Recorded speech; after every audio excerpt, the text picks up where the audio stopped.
I was at this hot bar in Los Angeles in 2009. I was trying to get over my approach anxiety. And I remember I walk into this place and I talk to a few people just to get things going. And I see this group of really cute girls and they're with a couple of guys. This is one of the more harder approaches that you could do, right? A little bit nervous because there's guys there. You don't know if there's a boyfriend, you don't know what's going on, you don't know the dynamics, but it didn't matter because I was trying to get out of my comfort zone. So I go over and I approach them and I just say hello. Turns out they were actually pretty friendly. I was talking to the girls, I was talking to the guys, I started flirting with the girls right in front of the guys, and lo and behold, this approach was one of the harder but more easier ones that I've ever done. Harder in the beginning because I didn't know what was gonna happen. Easy because once I went over there, I realized it wasn't a big deal. Now, of course, it wasn't as big of a deal because they didn't reject me and I did get some positive responses from it, but you better believe there's also approaches I've done after that where I didn't get so many positive responses. But the moral of the story here is I needed to go over an approach even though it was difficult because it taught me the important lesson that you never know what's gonna happen and you can't assume. So how are we gonna get over this hump? Let's talk about the first mindset, which is remembering that everyone you're talking to, especially that group I talked to, we're human. Think about this for a second. She is a human. You are a human, right? Obviously. But that means that she is flawed. Every human has some sort of flaw. She is not perfect. And a lot of guys tend to think about that in the moment. It's all subconscious. They think, man, this girl, she's so pretty. She probably has a boyfriend. She's probably got all these guys who want her. Who am I? I'm no one special. All of a sudden you start doing this self-deprecation when it's funny because she's the same way. There's some things about her that are not perfect. And the moment that you start to remember that and remember that she is not a perfect specimen, I'd hope that it's a little bit easier to go over an approach so it makes it not as intimidating. You can actually see a 17-minute approach video of me going up to a woman and treating her like she is a normal human, which is what I want you to do. It's completely free. It's in the description down below. It's a video that you're gonna get. So you get on my email list, I email it to you right away, and you'll watch me break down an entire 17-minute approach from beginning to end. Next,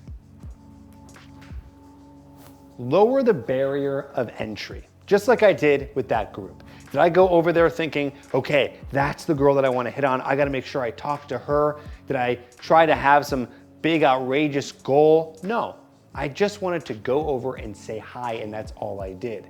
And you can even have a lower barrier of entry. I know approaching a group when you have really bad approach anxiety is really tough.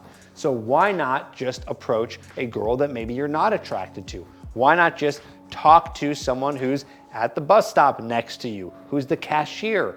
Lower the barrier of entry so you're not so nervous and think that every single interaction has to be perfect and has to be a grandiose interaction where you get her number and utilize all the techniques that you've learned on the Trip Advice channel.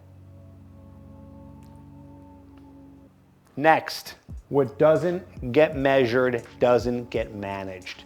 And that's for everything across the board.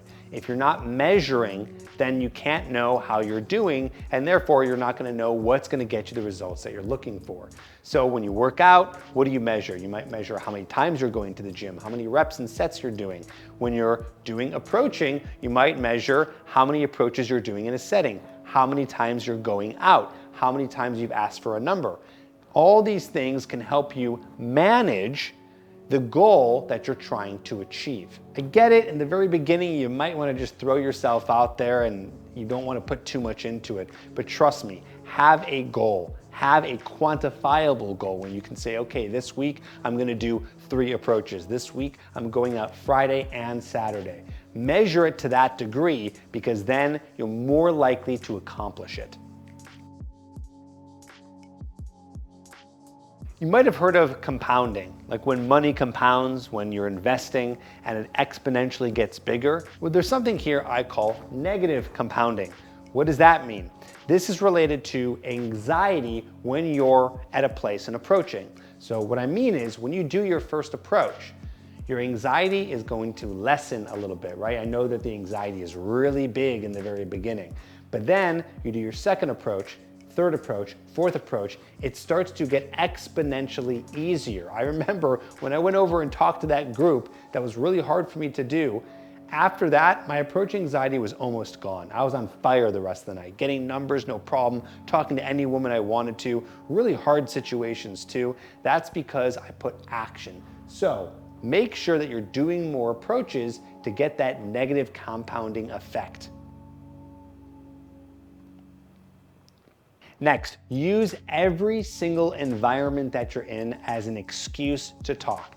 I still do this to this day. Anytime I'm in a social environment or even a non-social environment, people are just around, I try to make conversation, I try to make small talk with people because I don't want to lose that muscle. I always want that to be there.